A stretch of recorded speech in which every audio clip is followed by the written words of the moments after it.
Itu penulisnya Michael Hart itu orang Yahudi Amerika. Orang Yahudi Amerika, ahli sejarah. Dia adalah pejuang kulit putih. Dia ingin mendirikan negara khusus kulit putih. Ini orang Michael Hart. Orang yang begini ini menempatkan Rasulullah pada urutan pertama sebagai tokoh berpengaruh dalam sejarah. Nomor 2 Ishak, nomor 3 Yesus, Nabi Isa, dan seterusnya dan seterusnya. Anak-anak sekalian, demikian kita semuanya berharap bisa meneladani dan bisa meniru, bisa mempraktekkan semua yang baik yang telah dicontohkan oleh Rasulullah Shallallahu Alaihi Wasallam. Terima kasih kepada Pak Junaidi dan teman-teman pembina OSIS, Kak Rizal dan teman-teman yang telah menyiapkan acara ini dengan baik. Wabillahi taufiq wal hidayah. Assalamualaikum warahmatullahi wabarakatuh.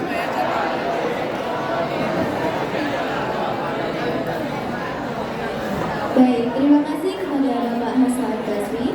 Sebelum kita menuju acara selanjutnya, marilah kita bersolawat bersama untuk menambah kecintaan kita kepada Nabi besar Muhammad SAW yang akan diiringi oleh Al-Bajir. Bocor. Assalamualaikum. Allahumma sholli wa sallim wa barik alaihi.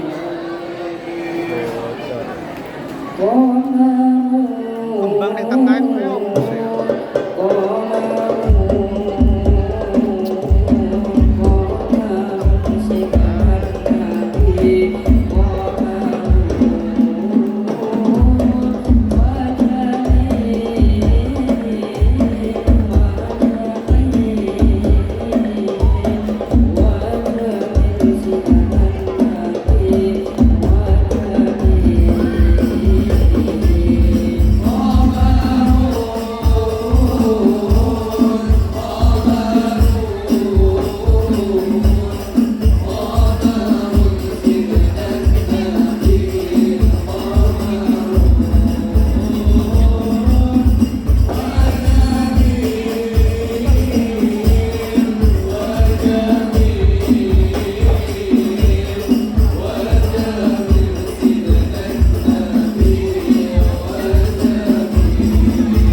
Sakti, dan Jacqueline Junior Almira Sasi Kirana.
Marilah kita saksikan bersama tampilan monolog kisah Islami dengan judul Kisah Ukasha.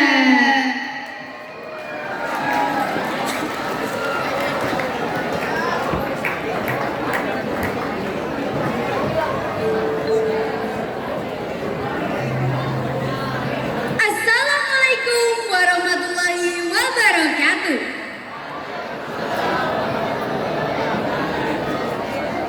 Perkenalkan, nama saya Putri Izanti dari kelas 8G. Pada pagi yang cerah ini, izinkan saya untuk menyampaikan sebuah cerita yang berjudul Kisah Ukasha. Pada suatu hari, Rasulullah SAW meminta Bilal untuk memanggil para sahabat datang ke masjid. Tidak lama kemudian, penuhlah masjid dengan para sahabat. Semuanya merasa rindu. Setelah agak lama, tidak mendapat tausiah dari Rasulullah SAW.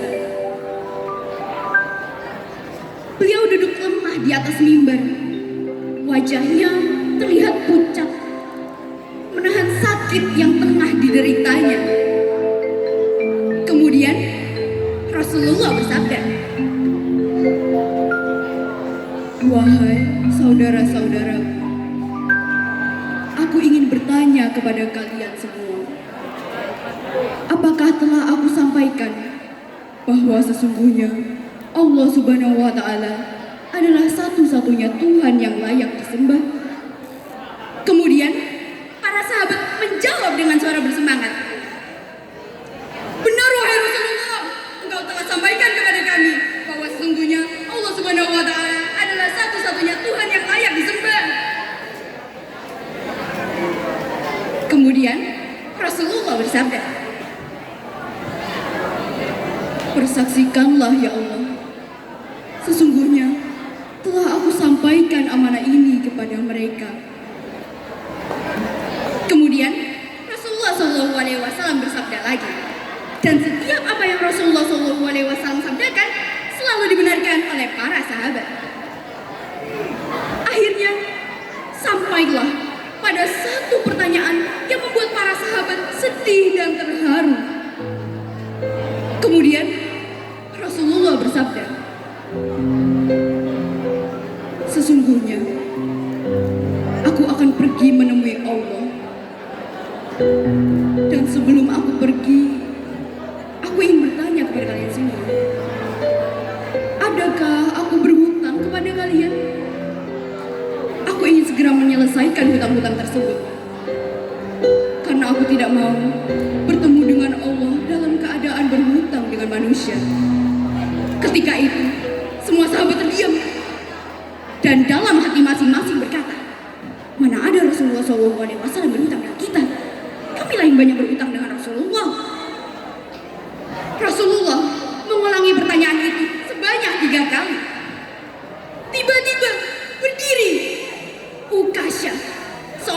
sahabat mantan preman sebelum masuk Islam. Dia berkata, "Ya Rasulullah, aku ingin sampaikan masalah ini. Jika ini dia nggak hutang, maka aku minta engkau selesaikan. Jika bukan, tidak perlulah engkau berbuat apa-apa."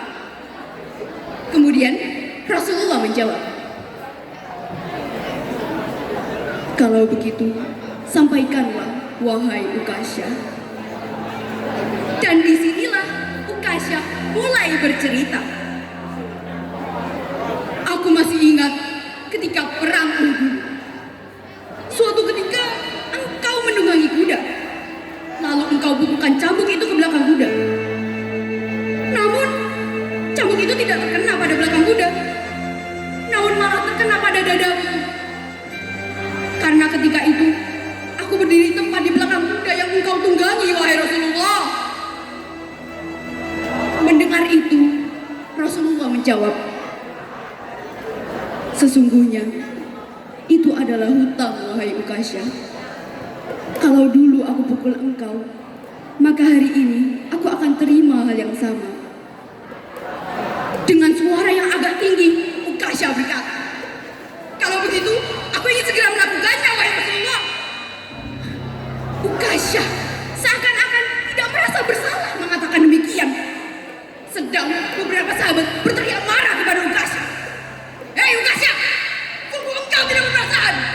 Bukankah baginda sedang sakit?" Ukasyah tidak menghiraukan semua itu. Rasulullah SAW meminta Bilal untuk mengambil cambuk di rumah anak Fatimah. Setelah menerima cambuk tersebut, Fatimah bertanya kepada Bilal, "Untuk apa Rasulullah meminta cambuk ini, wahai Bilal?" Kemudian Bilal menjawab dengan nada yang sedih, "Cambuk ini akan digunakan Ukasyah untuk memukul Rasulullah." Terperanjat dan menangis Fatimah seraya berkata, "Mengapa Ukasyah hendak pukul ayahku? Ayahku sedang sakit. Kalau mau pukul, pukul aku saja, anaknya."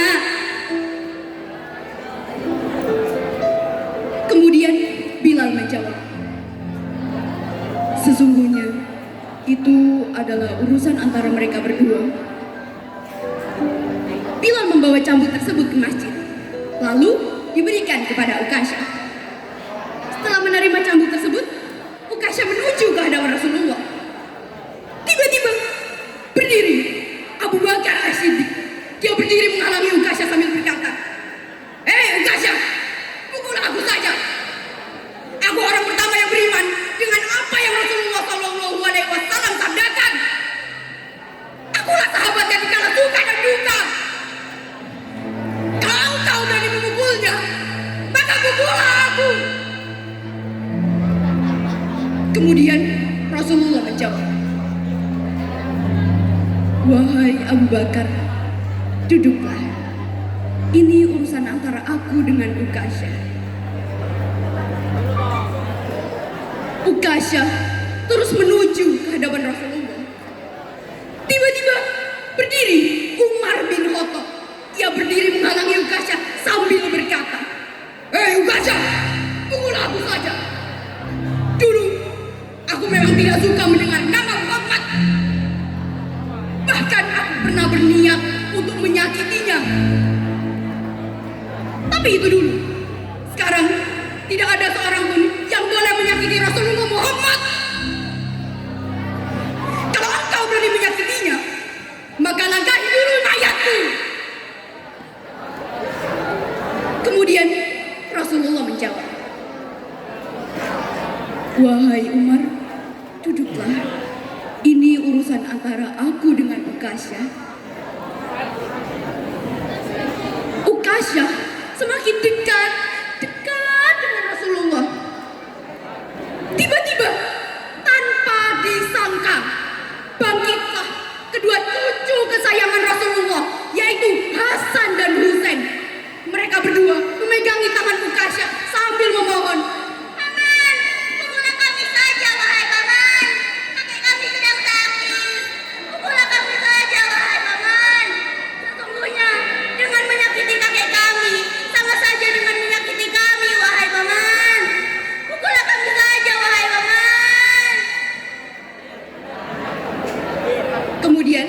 Rasulullah menjawab, "Wahai cucu-cucu kesayanganku, duduklah. Ini urusan antara kakek dengan paman Ukasha."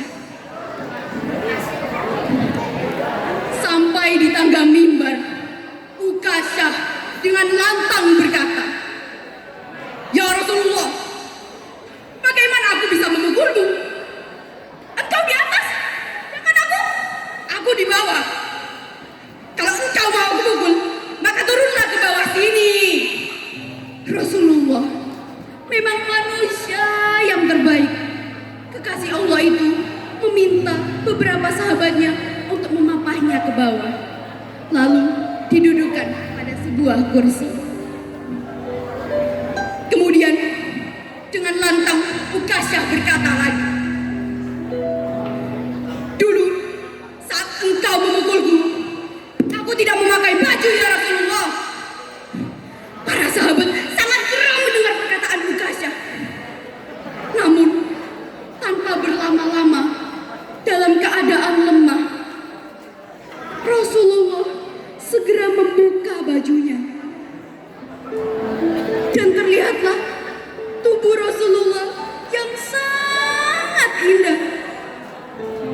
Sedang beberapa batu terikat di perut Rasulullah, yang menandakan Rasulullah sedang menahan lapar. Kemudian Rasulullah berkata, "Wahai Ukasha, janganlah engkau berlebih-lebihan. Nanti Allah akan murka kepadamu." Ukasha langsung menghambur menuju Rasulullah. Cambuk di tangannya, ia buang jauh-jauh. Ia memeluk Rasulullah sambil menangis sejadi-jadinya. "Ya Rasulullah, maafkan aku ya Rasulullah. Ampuni aku ya Rasulullah. Maafkan aku. Aku sengaja melakukan ini agar aku dapat merapatkan tubuhku dengan tubuhmu. Karena aku tahu tubuhmu tidak akan dimakan oleh api neraka. Dan sungguh, aku sangat takut dengan api neraka. Maafkan aku ya Rasulullah. Maafkan aku."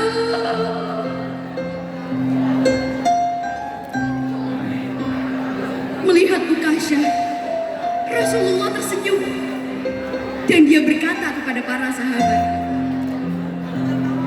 "Wahai sahabat-sahabatku semua, kalau kalian ingin melihat ahli surga, maka lihatlah Ukasha." Semua sahabat meneteskan air mata dan bergantian untuk memeluk Rasulullah. Marilah kita bersolawat bersama-sama.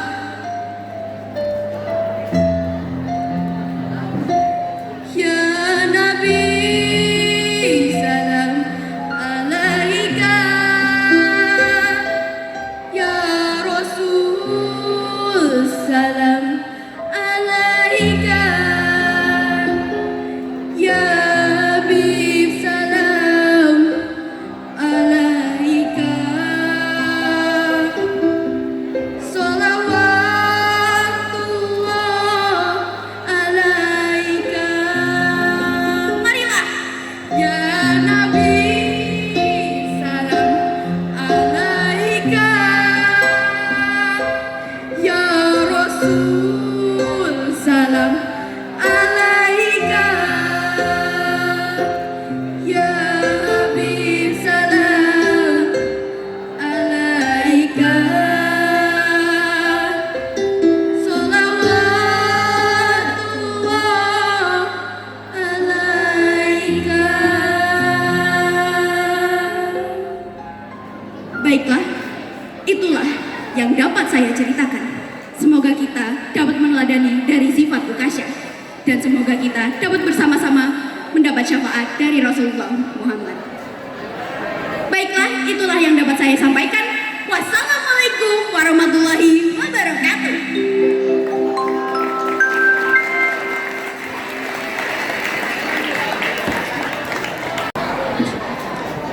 Bismillahirrahmanirrahim. Assalamualaikum warahmatullahi wabarakatuh.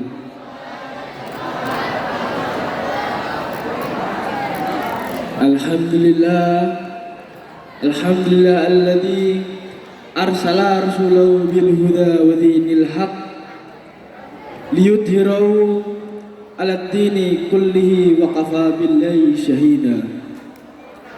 Asyhadu an la ilaha illallah wa asyhadu anna Muhammadan abduhu wa rasuluh la nabiyya ba'da. Allahumma shalli wa sallim ala sayyidina Muhammad wa ala alihi wa sahbihi wa barik wa sallam walhamdulillahi rabbil alamin.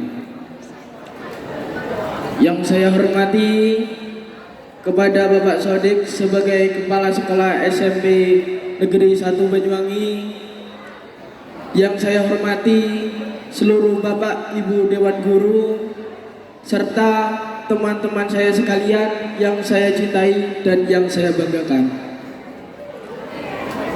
Alhamdulillah, pada acara Maulid pagi hari ini kita diberikan nikmat oleh Allah, salah satunya yaitu nikmat sehat, serta kita dapat berkumpul pada pagi hari ini dengan keadaan sehat walafiat. Amin amin ya rabbal alamin.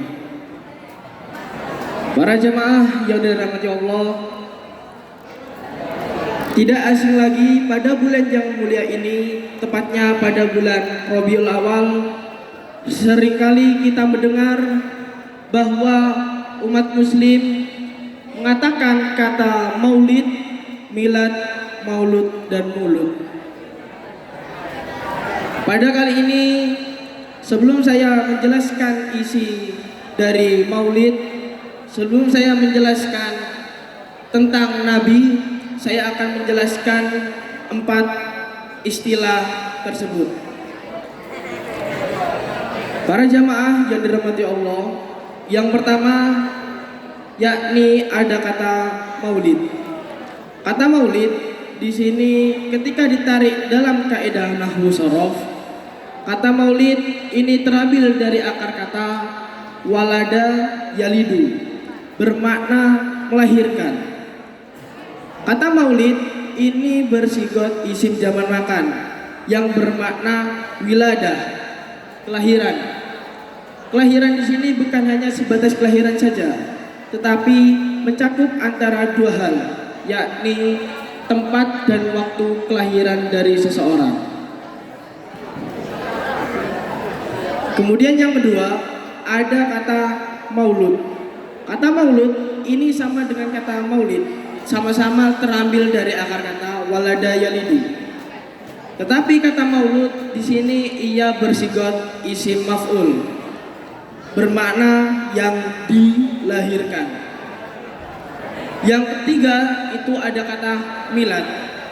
Kata milad ini berasal dari kata wiladatun. Tak yang ada pada akhir kata itu dipindah ke depan dan diganti huruf mim. Kemudian wawunya itu diganti ya untuk menyesuaikan harokat sebelumnya menjadi miladun. Kata milad ini maknanya sama dengan kata maulid. Karena milad di sini itu asalnya berasal dari kata wilada yang bermakna kelahiran. Kemudian yang keempat ada kata mulut. Kata mulut ini sebenarnya ketika dilihat dari bahasa, kata mulut ini merupakan suatu ketetapan istilah bahasa Arab yang dibahasa Jawakan oleh masyarakat Jawa. Para jamaah yang dirahmati Allah, kemudian dari istilah 4 kata tersebut, di manakah kata yang seharusnya dipakai untuk memperingati kelahiran Nabi besar Muhammad SAW? Dari keempat istilah tersebut, kata yang bisa digunakan untuk memperingati kelahiran Nabi besar Muhammad SAW itu adalah kata maulid dan kata milad yang bermakna wiladah, kelahiran. Kelahiran di sini itu mencakup 2 hal, yaitu tempat dan waktu kelahiran dari seseorang. Kemudian ada seseorang yang mengatakan maulid Nabi. Kata maulid Nabi ini merupakan suatu potensi hal yang salah. Mengapa di sini saya menyalahkan? Karena ketika orang mengatakan maulid Nabi, sama saja halnya seseorang tersebut memperingati kelahiran Nabi semuanya. Karena Nabi itu sifatnya umum. Nabi itu ialah status seseorang yang diutus oleh Allah. Kemudian juga ada seseorang yang mengatakan kata maulid Nabi Muhammad. Hal ini juga hal yang salah. Mengapa hal ini disalahkan? Karena Nabi Muhammad, kata Nabi Muhammad ini, kata Nabi itu merupakan status kenabian Muhammad. Dan Nabi, zat atau nur Nabi Muhammad sebelum bumi ini diciptakan itu sudah ada. Karena itu di sini saya menyalahkan kata Nabi maulid Nabi Muhammad SAW. Kemudian di manakah kata yang benar untuk memperingati kelahiran Nabi besar Muhammad SAW? Kata yang benar untuk memperingatinya yaitu ialah maulid Muhammad. Mengapa di sini menggunakan kata maulid Muhammad? Karena maulid ini ia bermakna wilada, kelahiran. Kelahiran di sini menjelaskan kelahirannya sesosok pria kecil yang bernama Muhammad. Para jamaah yang dirahmati Allah, siapakah sesosok Muhammad itu? Muhammad ini ialah seorang nabi, seorang sesosok pemimpin dari agama Islam yang dipublis oleh Allah, yang dideklarasikan oleh Allah untuk menegakkan agama Islam. Mengapa hanya Nabi Muhammad saja yang dipublis oleh Allah? Mengapa nabi yang lain itu tidak dipublis oleh Allah? Karena Nabi Muhammad ini ialah salah satu nabi yang sangat mulia daripada nabi-nabi yang lain. Dan perlu kita ketahui, Nabi Muhammad ini juga seseorang yang uswatun hasanah. Apa uswatun hasanah? Uswatun hasanah ini ialah contoh atau teladan yang baik. Seperti yang dijelaskan dalam surah Al-Ahzab ayat 21, laqad kana lakum fi rasulillahi uswatun hasanah. Laqad teman-teman kana ono iku lakum maring sira kabeh fi rasulillahi ing dalam rasul Allah. Sapa uswatun contoh teladan hasanah kang apik. Jadi sesungguhnya teladan yang baik bagi kamu semuanya itu di dalam Rasulnya Allah. Siapakah teladan yang baik tersebut? Yakni adalah Nabi besar Muhammad SAW. Dalam surat Al-Ahzab di sini menggunakan kata hasanah. Mengapa tidak menggunakan kata khair? Mengapa tidak menggunakan kata thayyib? Padahal kata khair dan thayyib ini sama-sama bermakna kebaikan. Dari tiga kata tersebut, kita analogikan seperti pohon yang kuat, pohon yang kokoh. Pohon yang kokoh itu pasti ia mempunyai akar yang sangat kuat, akar yang sangat bagus, akar yang sangat tangguh. Nah, akar itulah dinamakan dengan khair. Dan ketika akar tersebut menumbuhkan batang yang sangat kokoh dan kuat, batang tersebut itulah dinamakan dengan thayyib. Dan jika akar dan pohon tersebut menumbuhkan suatu hasil yang sangat baik, menumbuhkan buah yang sangat baik, buah tersebut itulah dinamakan dengan hasanah. Jadi bisa dikatakan hasanah ini ialah merupakan kebaikan level tertinggi dari semua kebaikan. Jadi Nabi Muhammad itu ialah seseorang yang kebaikannya itu sudah melampaui batas, sudah menginjak level tertinggi. Para jamaah yang dirahmati oleh Allah, selain Nabi Muhammad ini menjadi seseorang yang uswatun hasanah, Nabi Muhammad ini juga seseorang yang memiliki sifat aziz, haris, dan raufur rahim. Dijelaskan dalam surah At-Taubah ayat 128, Laqad ja'akum rasulun min anfusikum azizun 'alaihi ma 'anittum harisun 'alaikum bil mu'minina raufur rahim. Sesungguhnya Muhammad telah datang kepadamu dari kamu semuanya itu dengan membawa sifat yang aziz. Aziz di sini terambil dari kata azza. Azizun itu bersigot sifat musyabahah. Aziz di sini bermakna yang berat. Jadi Nabi Muhammad SAW ini ialah sesosok pemimpin yang memikul beban berat umatnya. Karena Nabi Muhammad SAW ini tidak menginginkan ketika umatnya itu menanggung masalah yang berat. Karena Nabi Muhammad ini mengetahui bahwa ketika umatnya itu terjebak dalam masalah, terjebak dalam problematikanya, otomatis seseorang tersebut akan meninggalkan ibadahnya atau lebih fokus terhadap masalahnya. Kemudian yang kedua, Nabi Muhammad ini juga memiliki sifat yang haris. Haris di sini bermakna yang tamak atau yang rajin. Tamak di sini bukan berarti Nabi Muhammad itu nakal.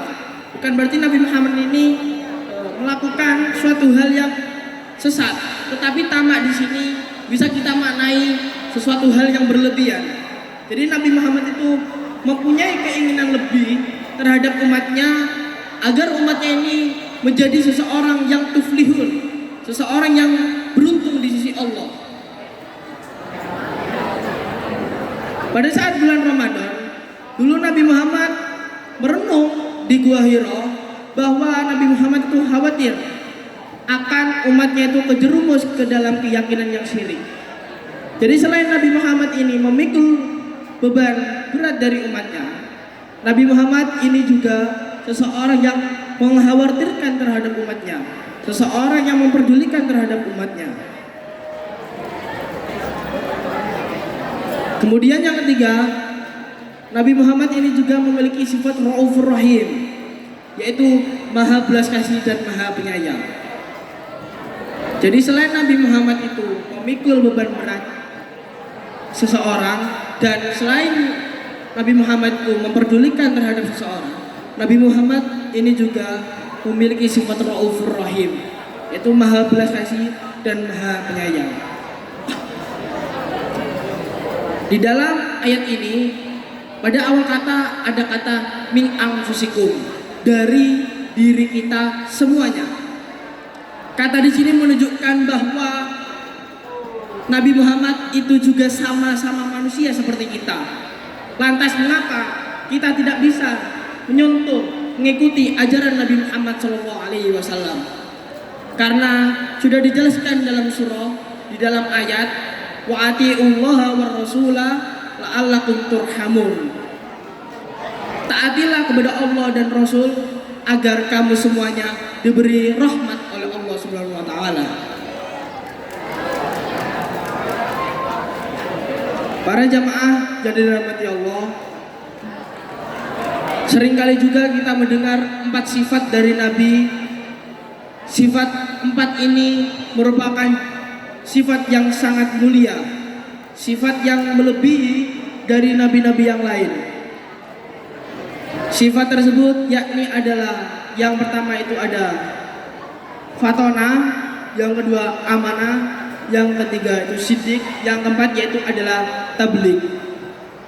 Yang pertama ada sifat fatona.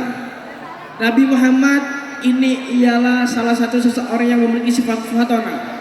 Fatona ini merupakan sifat yang tidak ada di dalam Al-Quran, karena sifat ini dihususkan oleh Allah kepada Nabi Muhammad SAW. Fatona di sini bermakna yang cerdik. Mengapa di sini tidak menggunakan kata alim? Mengapa di sini tidak menggunakan kata aliman?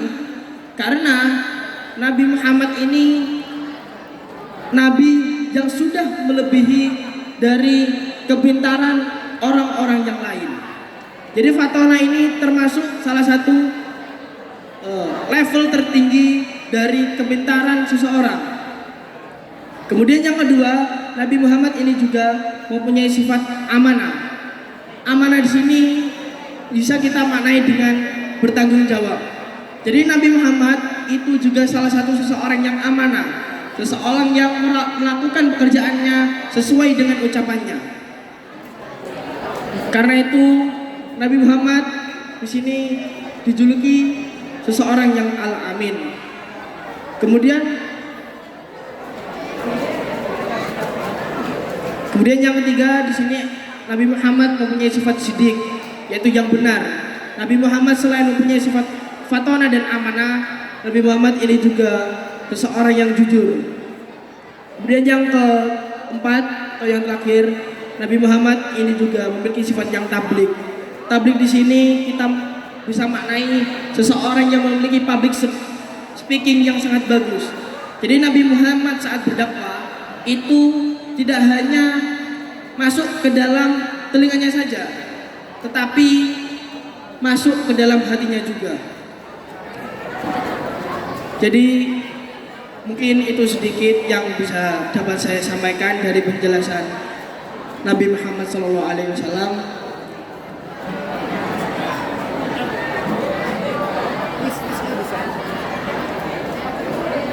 Ada 3 kuis. Kuis yang pertama, coba jelaskan pembentukan kata milad.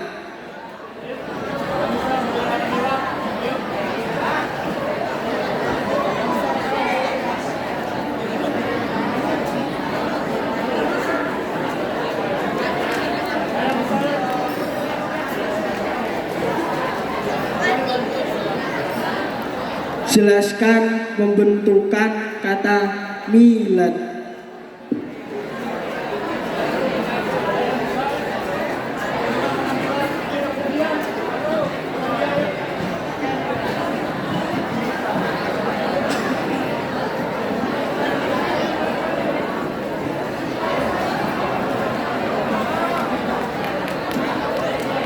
Ada yang bisa jawab? Silakan. Anak-anak silakan bisa menjawab. Ada yang bisa tahu pembentukan dari kata milad? Ayo. Jangan malu, jangan usah takut. Gak apa. Silakan. Hafiz. Oke, tepuk tangan buat teman kita.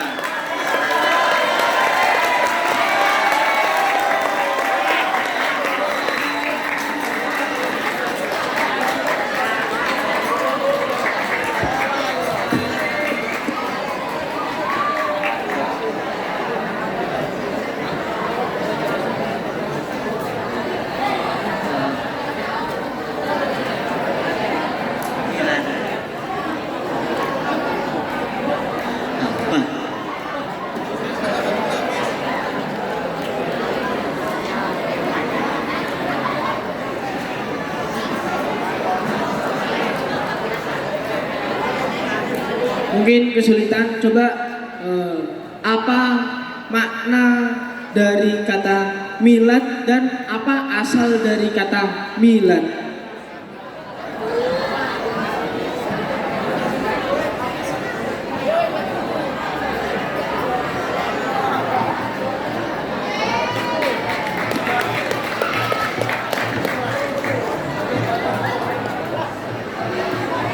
Milad atau maulid yang berarti dari kata milad yang berarti adalah kelahiran, yang berasal dari kata maulidah, milada.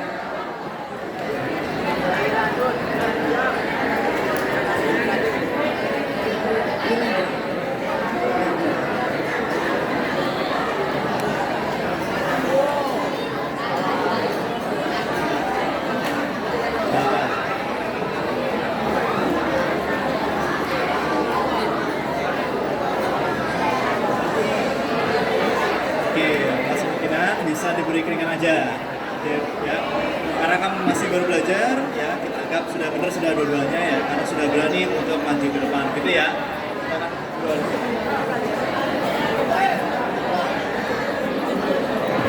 Silakan.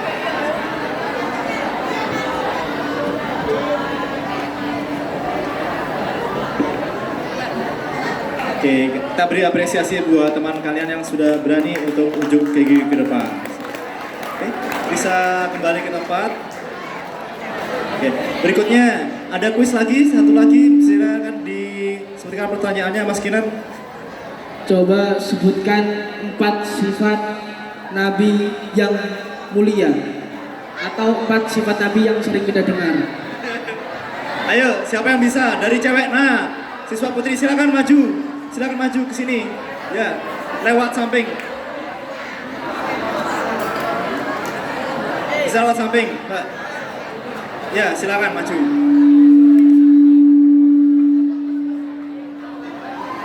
Oke, monggo itu. Ibu Aisyah mungkin bisa memberi jalan sebelah samping. Samping, lewat samping.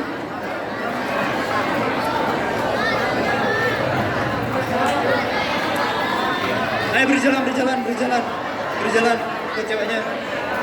Cowoknya berjalan. Harusnya dari samping harusnya.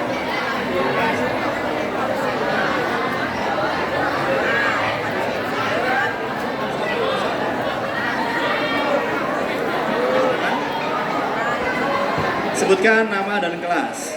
Perkenalkan, nama saya Meira Talita Nadif dari kelas 9A. Oke, bisa jawab tadi? Kalau Platona itu cerdas, Tablik menyampaikan, Sidik itu jujur, terus amanah dipercaya. Oke, betul Mas Kinan? Betul. Luar biasa. Tangan buat Kak Meira Talita Nadif. Mungkin cukup di sini yang bisa saya sampaikan.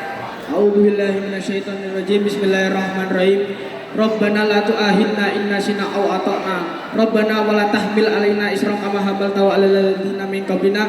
Rabbana wa la tuhammilna ma la taqata lana bi wa'fu anna waghfir lana warhamna anta maulana fansurna 'alal qaumil kafirin. Allahumma malikal mulki tu'ti mulka man tasya wa tanzi'ul mulka mimman tasya wa tu'izzu man tasya wa tudhillu man tasya bi yadikal khair innaka ala kulli syai'in qadir. Tulijul laila fin nahar wa tulijul nahara fil lail wa tukhrijul hayya minal mayyit wa tukhrijul mayyita minal hayy wa tarjumul insa bi ghairi hisab. Rabbana atina fid dunya hasanah wa fil akhirati hasanah wa qina adzabannar. Wa sallallahu ala sayyidina Muhammadin nabiyil ummi wa ala alihi washabbihi wa barik wasallam walhamdulillahirabbil alamin. Assalamualaikum warahmatullahi wabarakatuh. Waalaikumsalam warahmatullahi wabarakatuh. Baik, kultum yang sangat luar biasa. Selanjutnya, kita masuk ke acara selanjutnya ya, yaitu tampilan parade puisi oleh Syifa Almira, Zaskia Belkis Salma, Zolahna Faizi Al-Bukhari, dan Diki Fedora.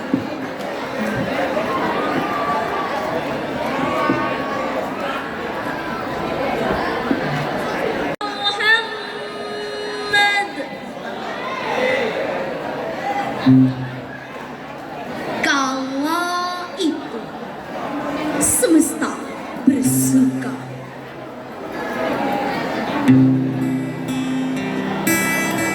Cahaya bersinar terang hawa.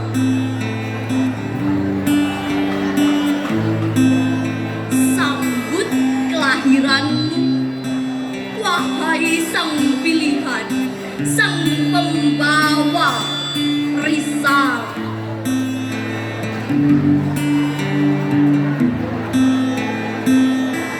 Laqad kana lakum fi Rasulillahi uswatun hasanah. Sungguh ada pada diri Rasulullah suri teladan yang baik bagimu. Mulianya akhlakmu ya Rasulullah, cermin keindahan Al-Quran yang agung. Luhurnya pekertimu ya Habibullah, penuhnya sabar dan syukur. Kau tuntun umat dari jalan jahiliyah menuju jalan gemilang cahaya.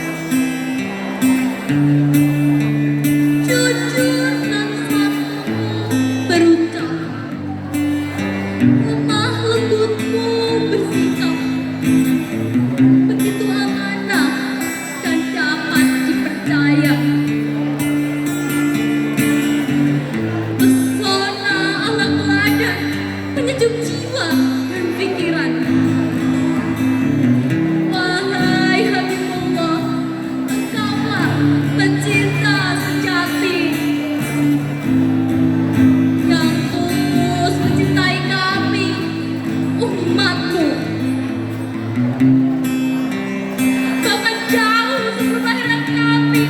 berkorban jiwa dan raga.